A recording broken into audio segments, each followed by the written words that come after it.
नमस्कार, मैं हूं आपके साथ रुखसार खान और आप देख रहे हैं भारत केसरी न्यूज। गायों का निरादर आज चिंता का विषय बन गया है।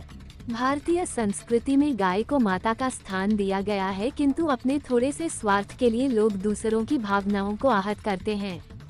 लोगों को ऐसी मानसिकता से मुक्त कराने के उद्देश्य से रविवार यानी 22 सितंबर को रामनगरी से देशव्यापी गौ ध्वज स्थापना भारत यात्रा की शुरुआत की जाएगी।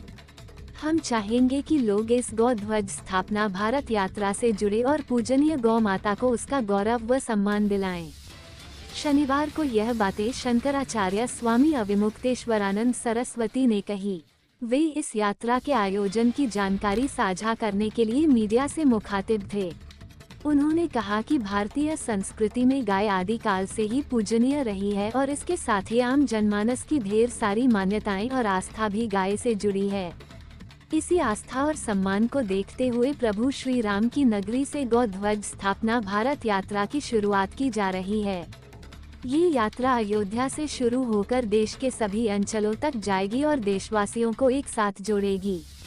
उन्होंने बताया कि इस पवित्र कार्य में कई पूजनीय धर्म गुरु हिस्सा लेंगे और सभी का नेतृत्व उनके द्वारा किया जाएगा। बताया गया कि यह यात्रा पूरे 1 माह की होगी, जो देश के सभी अंचलों से होते हुए आम जनमानस को जोड़ेगी। पत्रकारों से बातचीत के बाद शंकराचार्य स्वामी अविमुक्तेश्वरानंद सरस्वती ने रामनगरी की सिद्धपीठ हनुमानगढ़ी में जाकर दर्शन पूजन भी किया। आइए आपको सुनाते हैं कि मीडिया से मुखातिब शंकराचार्य स्वामी अविमुक्तेश्वरानंद सरस्वती ने इस यात्रा को लेकर और क्या कुछ कहा। देखिए पूरी report UP head Amitabh Srivastava के साथ। अपना दायित्व संभाल करके वहाँ पे खड़े हो जाना चाहिए। सरकार जो है वो भोग राग नहीं देखेगी, सरकार जो है वो धार्मिक परंपराएं नहीं निभाएगी। सरकारी कर्मचारी जो है वो धर्मनिरपेक्षता की शपथ ले चुके हैं, जो नेता हैं मंत्री हैं वो धर्मनिरपेक्षता की शपथ ले चुके हैं। धार्मिक परिसर में व्यवस्था करने का उनको नैतिक अधिकार ही नहीं है और अब तो इस तरह की घटना हो जाने के बाद वो बिल्कुल ख़त्म हो गया।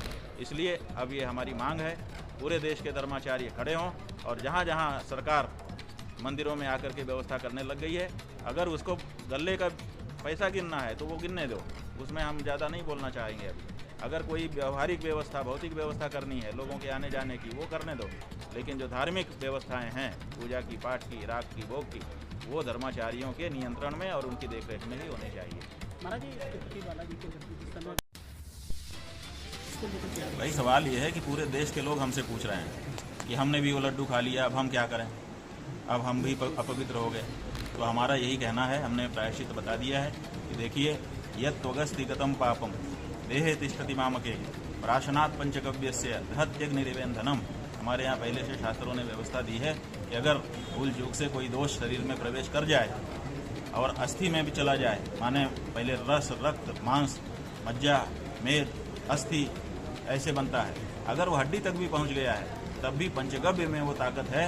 जैसे आग में ईंधन डालने पर ईंधन को आग समाप्त कर देती है, उसी तरह से अगर पंचगव्य का पान कर लिया जाए तो अंदर छुपा हुआ पाप नष्ट हो जाता है। तो पहले तो पंचगव्य का प्राशन करिए और गौ मतदाता बनने का संकल्प लीजिए कि अब हम जब वोट देंगे तो उसी को वोट देंगे जो गौ माता की प्रतिष्ठा के लिए अपने आप को समर्पित कर चुका होगा। तो ये 2 काम करने से गौ माता आपके पाप को हटा सकेगी। हाँ जी, रामलला को लड्डू के माध्यम से जिस तरह का देखिए, ये तो कोशिश तो है ही। अब तो ये बात साफ आ गई ना कि ये कोई षड्यंत्र है जो हिंदुओं की पवित्रता को खंडित करने के लिए प्रयास कर रहा है और उसको सरकारें और अधिकारी बढ़ावा दे रहे हैं। आखिर बताइए, हम एक ही प्रश्न पूछना चाहते हैं कि 3 लाख करोड़ से ज़्यादा रुपया हमने तिरुपति मंदिर में दान कर दिया। किसने किया? हम सनातन धर्मियों ने किया। 11,000 किलो से ज़्यादा सोना हमने आपको दे दिया। जाने कितनी भूमि हमने आपको दे दी, जाने कितने भवन और एसेट आपको दे दिए।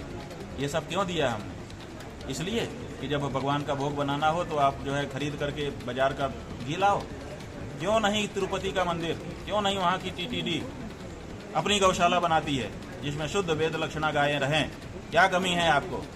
आप उनको रखिए, जितनी संख्या की ज़रूरत हो उतनी संख्या में रखिए और उनका दूध हो, उससे घी निकाला जाए और उस घी से भगवान का लड्डू बने और पूरे देश में वितरित हो।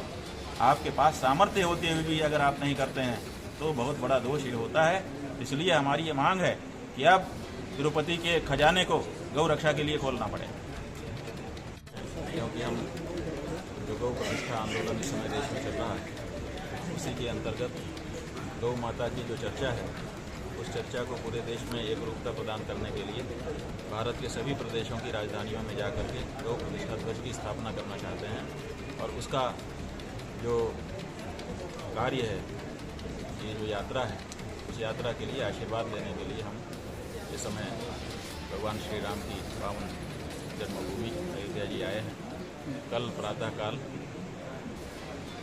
यहाँ हमें दर्शन पूजन करके, संतों से चर्चा करके, क्षीरेश्वर महादेव का अभिषेक करके मध्याह्न में 12 बजे अभिजित मुहूर्त में हम रामकोट की परिक्रमा करेंगे, भगवान की जन्मभूमि को प्रणाम करके आशीर्वाद प्राप्त करेंगे और गौ ध्वज की स्थापना करेंगे और इसके बाद यहाँ से यात्रा आरंभ करेंगे। उद्देश्य क्या है?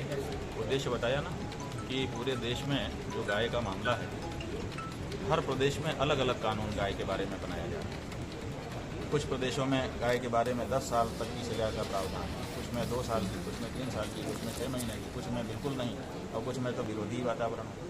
एक देश कैसे माना जाएगा जब एक मामले में हर प्रदेश की भावना ही अलग अलग है। तो इसलिए हमारा ये कहना है कि पूरे देश में गाय की चर्चा आरंभ होनी चाहिए और उसी के लिए जो बहुसंख्यक लोग यहाँ पर निवास करते हैं, उनकी भावना हर प्रदेश में जानी चाहिए और लोगों को इस बात का पता चलना चाहिए कि बहुत सारे लोग जो बहुसंख्यक हैं, उनकी ये भावना है और इसीलिए इसको कानूनी जामा भी पहनाना चाहिए और इस बारे में प्रयास भी करना चाहिए। दर्शन का कार्यक्रम रहेगा, आप हनुमान मंदिर जाएंगे?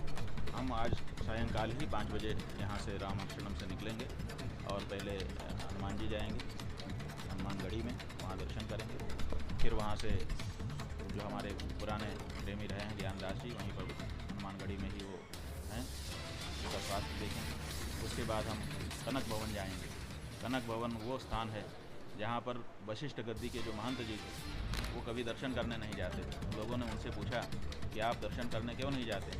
वो बोले हम वशिष्ठ के स्थान पर बैठे हैं, हम वशिष्ठ हैं, हम जाएंगे तो बेचारे को, राम को खड़ा होना पड़ेगा, झुकना पड़ेगा, हम नहीं चाहते हैं, इसीलिए हम नहीं जाएंगे। और बाद में जब उनका शरीर छूटने वाला हुआ तो लोगों ने कहा इन्होंने जीवन पर्यंत भगवान का दर्शन नहीं किया, दर्शन करा दें। तो उनको लेकर के गए और बताते हैं कि जिस समय उनको भगवान के सामने ले जाया गया, भगवान की मूर्ति झुक गई। तो वो पवित्र स्थान है, उस स्थान पर जाकर के हम दर्शन करेंगे। उसके बाद जो आरती घाट है, वहाँ जाकर के सरयू माता का पूजन करेंगे, आरती में भाग लेंगे और कल सवेरे क्षीरेश्वर महादेव का दर्शन करके और परिक्रमा करते हुए रामकोट की गौ ध्वज की स्थापना करते हुए यहाँ से रामकोट की आप रामलला का ही तो रामकोट है, उन्हीं की परिक्रमा करेंगे और उनको प्रणाम करेंगे। और मंदिर अभी बन रहा है, आप लोगों को विदित है, बन जाएगा। बनने के बाद हमने पहले ही कहा था कि 2 ही बातें हैं भगवान श्री राम के सामने जाने में। एक बात यह है कि मंदिर पूरा निर्मित हो जाए तो जाया जा सकता है, लेकिन हमने बहुत पहले ये घोषणा कर रखी है, आप लोग याद नहीं रखते हो, कि हम तब अब राम जी का दर्शन करने उनके सामने जाएंगे जब राष्ट्रमाता के रूप में गौ घोषित हो जाए। तो राष्ट्रमाता का दूध कटोरे में धो करके उसका भोग लगाने के लिए भगवान के सामने जाएंगे। तो जितनी जल्दी, ये हमारी भी टेक है। अभी हमने बताया ना कि वशिष्ठ गद्दी वाले महंत जी की टेक थी कि हम जाएंगे तो ये होगा, उसी तरह से हमारी भी टेक है कि हे भगवान, अगर आप आए हैं, आप भी प्रधेनु सुर संत हित आए थे, तो हमारी गाय आज अपमानित हो रही है, उसके लिए शक्ति प्रदान करो, समाज जागे ताकि हम अपनी गौ माता की पुनः प्रतिष्ठा कर सकें और राष्ट्र माता के रूप में जो गाय घोषित हो, उसका दूध लेकर के आपको भोग लगाने के लिए आ सके। तो हमारी भी भगवान से टेक है और हर भक्त को अपने भगवान से टेक करने का अधिकार है। इसलिए हम अपना जो हृदय का सम्मान है वो पूरा व्यक्त करेंगे, लेकिन गौ माता राष्ट्र माता के रूप में घोषित हों, उनका दूध लेकर के ही वहाँ जाएं।